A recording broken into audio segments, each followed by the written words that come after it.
Margaret Sanger was a racist. She's responsible for the millions of babies that have been ethnically cleansed from our country and should not be celebrated. I admire Margaret Sanger enormously.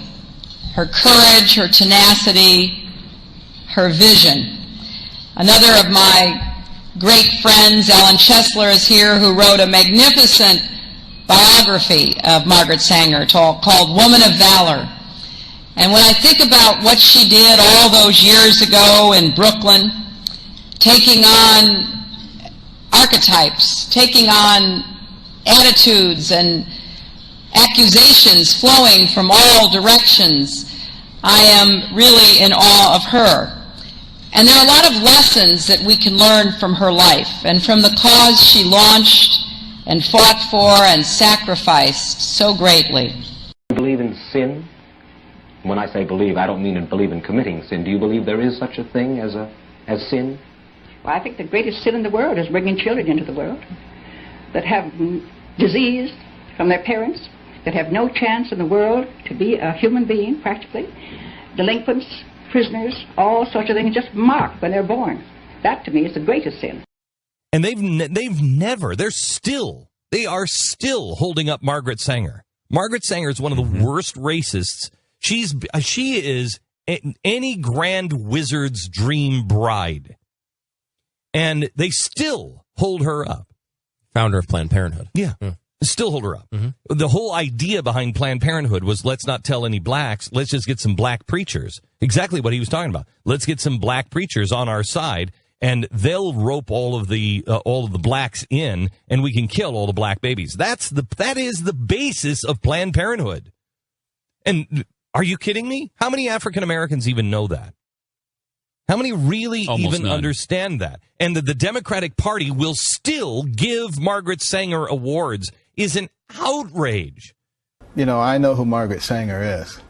And I know that she believed in eugenics and that she was not particularly enamored with black people.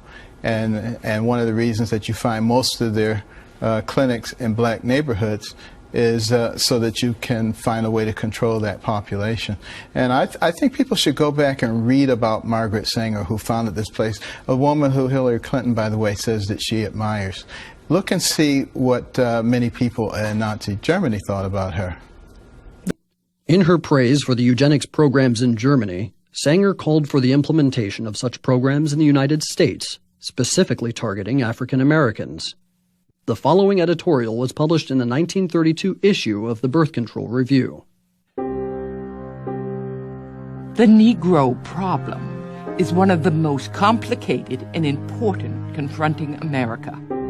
Whatever the ultimate answer may be, such an attitude brings to light the function of birth control as a necessary agency in its solution. The present submerged condition of the Negro is due in large part to the high fertility of the race under disastrously adverse circumstances. Thus, the question arises, to what extent birth control has had a eugenic effect upon the Negro race? If any question should remain about Sanger's racist agenda, a 1939 letter she wrote to Dr. Clarence Gamble should remove all doubt. We should hire 3 or 4 colored ministers, preferably with social service backgrounds and with engaging personalities.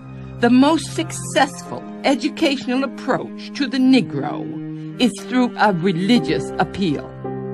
We don't want the word to go out that we want to exterminate the Negro population. And the minister is a man who can straighten out that idea if it ever occurs to any of their more rebellious members.